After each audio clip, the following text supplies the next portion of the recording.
di Pilkada Jakarta? Saya kira ada dua hal. RK ini kan sebenarnya dalam survei per hari ini masuk dalam 3 besar sosok yang dinilai punya elektabilitas.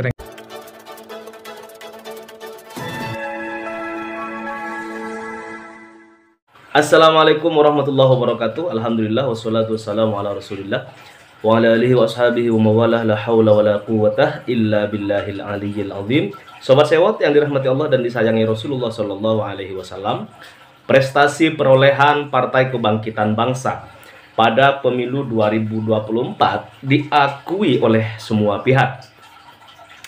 Dan kita syukuri sebagai keberhasilan kader-kader yang tidak lagi bergantung pada siapapun. Digembosi Yahya dan Saipul di pemilu malah membuat perolehan PKB meningkat tajam. Omongan Yahya dan Saipul nggak laku. Yang rusak itu Yahya sama Saipul. Kok PKB ditarik-tarik untuk ikut rusak? Apa nggak semakin menurunkan tingkat kepercayaan publik kepada PBNU? Melanggar hitoh yang ditegaskan mereka sendiri. Mempolitisir NU nggak laku, kok lanjut mempolitisir PKB? Emang siapa loh? Gitu kan?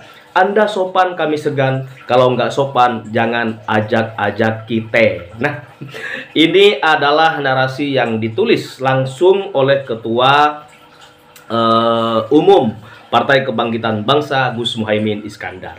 Bahkan narasi barusan ditutup dengan istilah dengan kata ini tanggapan saya selaku Ketua Umum PKB atas pernyataan Yahya di Semarang.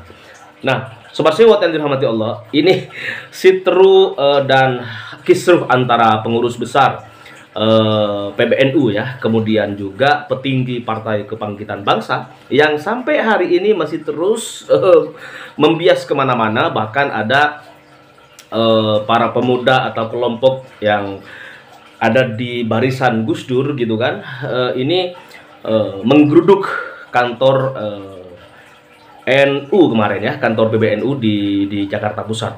Nah ini satu fakta bahwa memang masyarakat ada yang ingin PKB adalah PKB, kemudian PBNU adalah PBNU.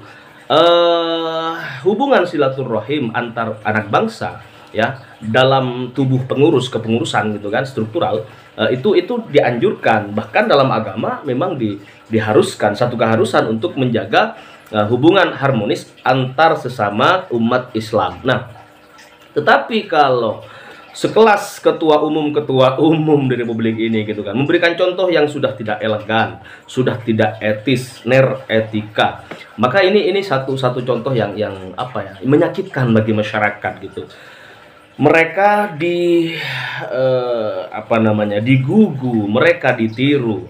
Apakah sikap dari ketua PBNU yang hari ini masih getol ingin bahasa Muhaimin tuh ingin mengambil alih lah Partai Kebangkitan Bangsa gitu kan. Kemudian bahasa Muhaimin juga Yahya ini, Gus Yahya ini gitu kan, ini sudah keluar dari hitoh Nahdiyah gitu. Nah, ini juga akan semakin hangat tentunya, tetapi kita sebagai warga harus pandai-pandai memberi penilaian bahwa NU ini adalah organisasi milik semua umat gitu ya. Mau yang partainya PDI, mau yang berpartai ke Gerindra, mau yang berpartai ke Demokrat ya kan, mau mereka atau kita semuanya yang misalnya berpartai ke PKB sekalipun gitu kan, ada yang berpartai ke Hanura, semua masyarakat ya partainya boleh beda, tetapi alhamdulillah masyarakat Indonesia mayoritas masih bermanhaj Ahlus Sunnah wal Jamaah di bawah naungan pengurus besar Nahdlatul Ulama. Nah, ini barokahnya para guru, para masyayikh, tentunya masyarakat hingga hari ini masih terus menjaga, merawat hubungan baik keagamaan ya, dan juga bisa membedakan, memberi ruang khusus kepada hubungan-hubungan baik mereka juga di lingkup perpolitikan. Nah, sobat sewot yang dirahmati Allah dan disayangi Rasulullah SAW, selain kisruh Partai Kebangkitan Bangsa dan PBNU, hari ini juga ada Angkatan Muda Muhammadiyah Trenggalek ya, yang mengkritik keras terhadap putusan pimpinan pusat Muhammadiyah ya yang telah menerima izin usaha pertambangan. Angkatan Muhammadiyah Trenggalek ini ya bersama Aliansi Rakyat Trenggalek telah atau sedang berjuang mempertahankan ruang hidup dari ancaman tambang emas terbesar di Pulau Jawa oleh PT Sumber Mineral Nusantara. Nah ini masyarakat, kita jadi kasihan juga sama masyarakat dan warga gitu kan. Masyarakat yang bener-bener ingin tetap menjaga lingkungan, tetapi kadang-kadang pemerintah tuh memaksakan kehendak mereka karena ya kelihatan dong kalau emas tuh yang ditambang beda harga, beda hasil gitu kan. Seandainya negara kita ya, pemimpin-pemimpin kita ini bener-bener berintegritas mulai dari kepala negaranya gitu sampai ke bawah, maka pemerintah mau melakukan apa saja gitu, ini nggak akan mengalami penolakan di mana-mana gitu. Kenapa mengalami penolakan? Karena memang pemerintah kita itu rasa-rasanya ini tidak adil terhadap sistem pemerintahan, pengelolaan tata hukum negara gitu kan, hukum yang tumpul ke atas tajam ke bawah. Nah ini yang kemudian membuat masyarakat enggan kemudian pemerintah ini melakukan pengeboran, melakukan pengerukan dan lain sebagainya. Karena udah ini apakah korupsi tambang kemarin tuh kan udah tahu sekian ribu triliun habis duit negara. Sementara tidak ada yang kemudian menteri yang berani mundur dari jabatannya. Enak-enak aja tuh, ya kan?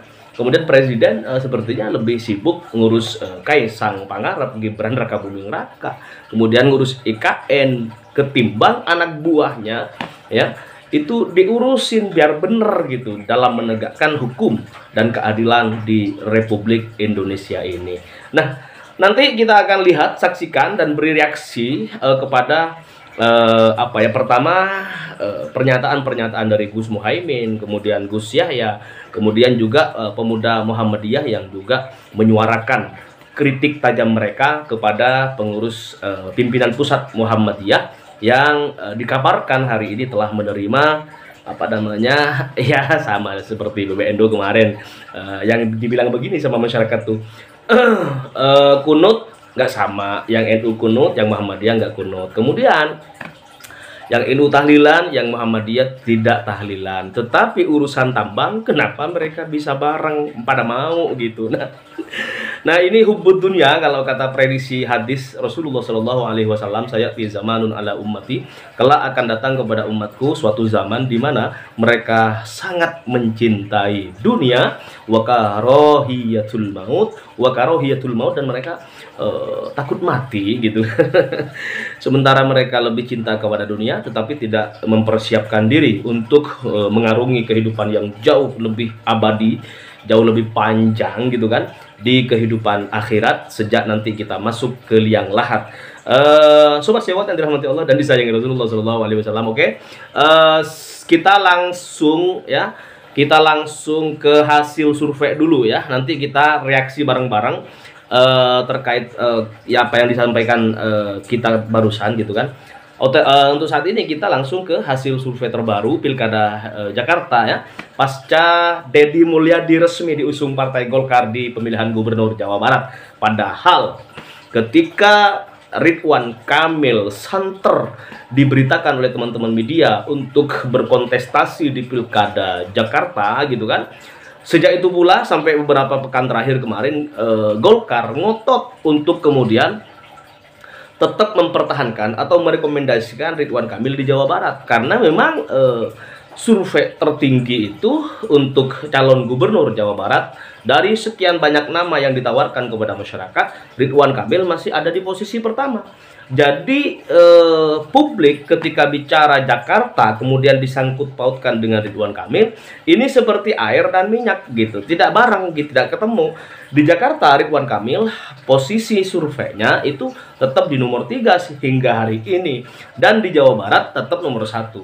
Yang bikin publik terkejut adalah ketika Deddy Mulyadi justru yang direkomendasi dan diusung oleh Partai Golkar yang beberapa bulan terakhir ini mereka menginginkan Ridwan Kamil untuk tetap fight di Jawa Barat. Nah, ini pertanyaan besarnya adalah ada apa dengan Golkar? Jangan-jangan Golkar ini akan bersikap seperti halnya kemarin mengusung Gibran tiba-tiba di Pilpres 2024. Ketika Gibran tidak direkomendasi oleh PDI Perjuangan sebagai partainya gitu kan, tetapi main nyolong kader partai lain, kemudian memberi rekom untuk Gibran Rakabuming Raka maju sebagai calon wakil presidennya Bapak Prabowo Subianto. Nah, ini bukan kejutan lagi tuh Sobat Sewo, tapi ini bagian dari neretika. Sama seperti kemarin kejadian ada wakil seorang menteri yang kemudian nyolot ya, memotong pembicaraan menterinya yang jauh lebih senior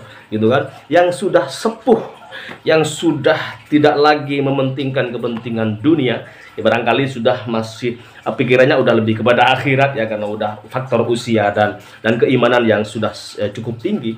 Ini diserobot oleh anak muda gitu kan, yang mereka sok gitu nyerobot, langsung ngomong ya kan, ngomong ke sana kemari dan lain sebagainya. Nah, ini contoh neretika pemimpin-pemimpin di Republik kita sejak Jokowi berkuasa di negara Konoha.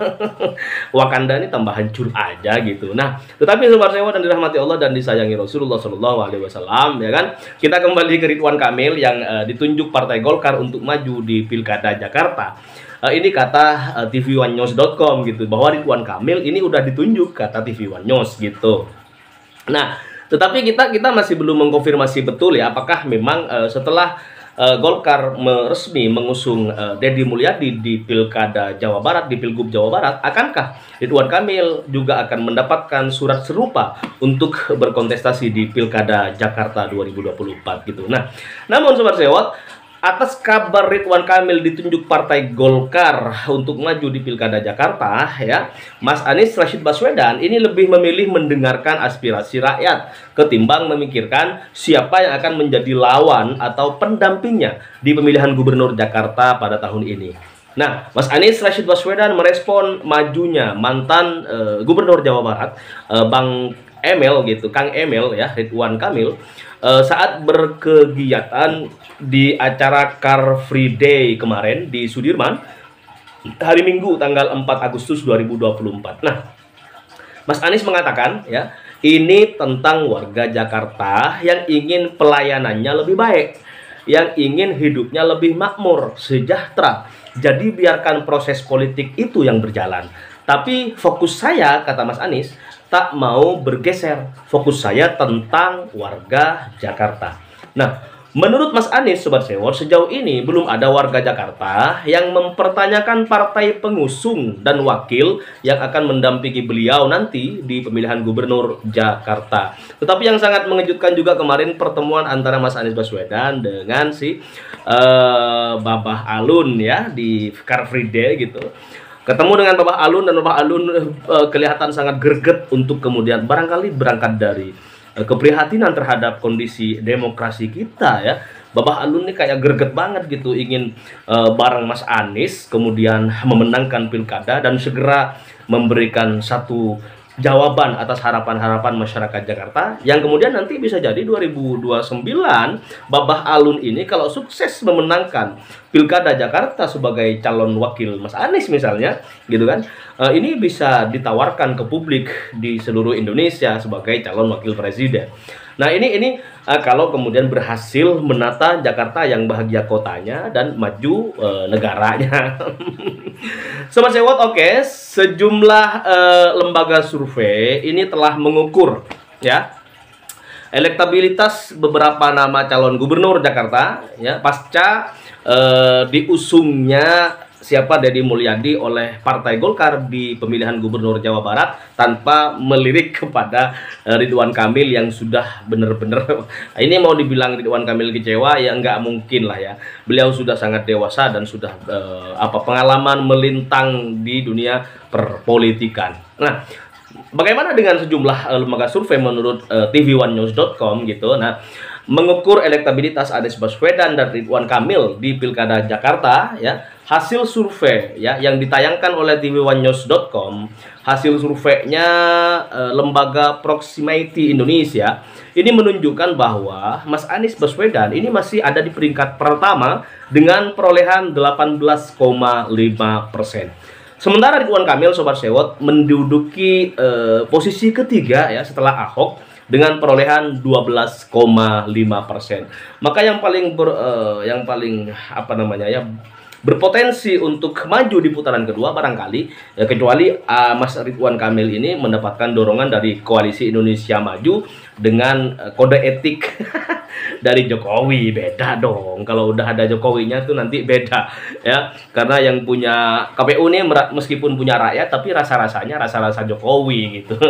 Nah, Sobat Sewot yang dirahmati Allah, biar semuanya lebih jelas ya, kita lihat dan berikan reaksi terpedas untuk konten-konten yang berikut ini akan saya sampaikan buat kalian semuanya. Jangan kapok untuk memberikan masukan demi bangsa Indonesia yang jauh lebih maju, tidak tertindas oleh ya China, negara-negara lain gitu yang bikin mangkel warga negara kesatuan Republik Indonesia.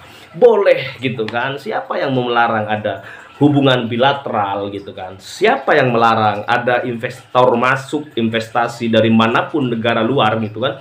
Tetapi aturan bukan 190 tahun kayak yang udah diteken oleh Presiden Konoha yang bikin masyarakat Indonesia tambah kesel. Semoga barokah ya, semoga penuh manfaat, dan mari kita berpikir ulang. Boleh kalian memuja-muja Presiden Konoha, boleh, nggak masalah gitu, tetapi jangan sampai dengan pujian-pujian kalian itu justru Presiden Konoha tambah mudah untuk memberikan tanda tangan bagi warga negara asing dan bisa menetap di Indonesia, sementara anak cucu bangsa ini masih tetap dalam keadaan terpuruk ya, pendidikannya tidak dinomorsatukan di negara kesatuan Republik Indonesia tercinta ini. Sobat Sewot, kita lihat dan beri reaksi untuk video berikut ini. Pembentukan panitia khusus hak angket pengawasan haji adalah untuk melakukan evaluasi atas kebijakan pemerintah yang berkaitan dengan penyelenggaraan haji dan berdampak luas pada kehidupan masyarakat yang diduga tidak sesuai dengan amanat ketentuan peraturan. Bismillahirrahmanirrahim. Pernyataan sikap Angkatan Muda Muhammadiyah Trenggalek atas keputusan pimpinan Pusat Muhammadiyah menerima izin usaha pertambangan.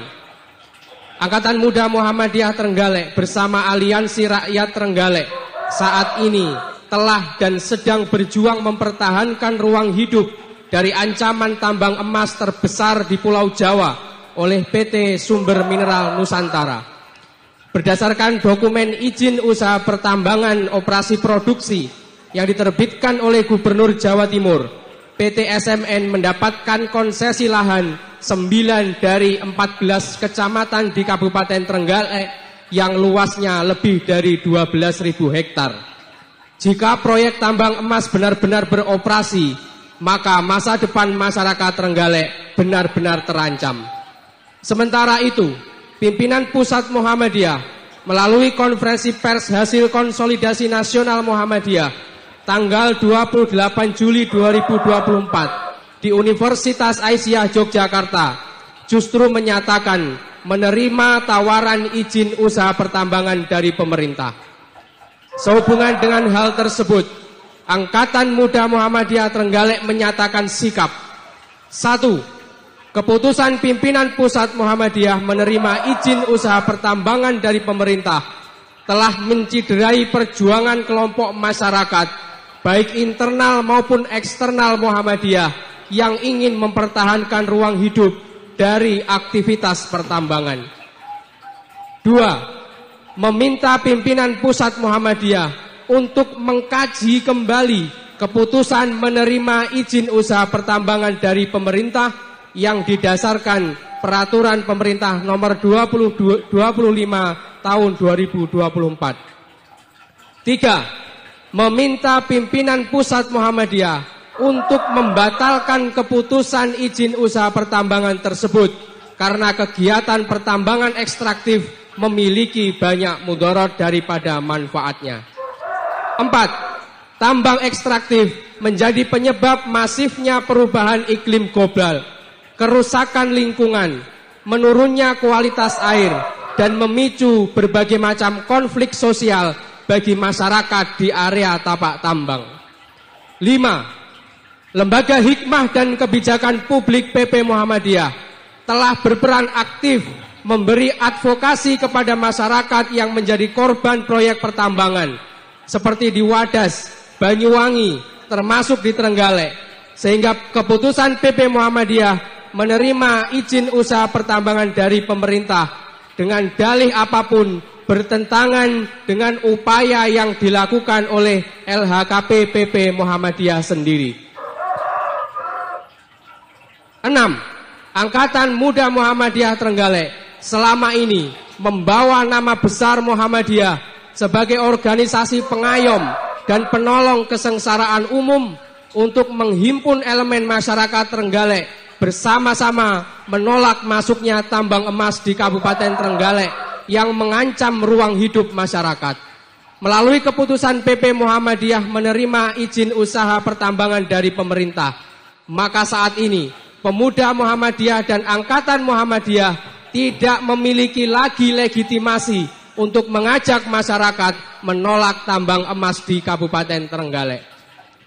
7. Mendesak pimpinan pusat Muhammadiyah untuk membawa permasalahan izin usaha pertambangan ke dalam forum Tanwir Muhammadiyah karena diterimanya izin usaha pertambangan melalui konsolidasi nasional yang digelar secara tertutup tanggal 27 sampai 28 Juli 2024 di Universitas Aisyah Yogyakarta dinilai tidak transparan dan cacat organisasi.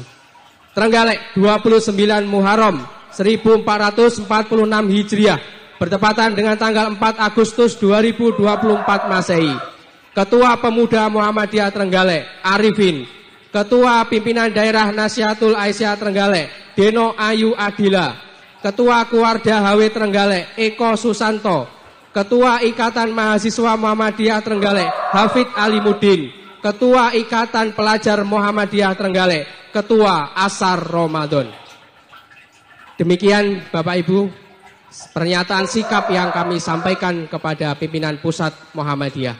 Terima kasih atas dukungan semuanya. Semoga perjuangan kita diridhoi oleh Allah Subhanahu wa taala.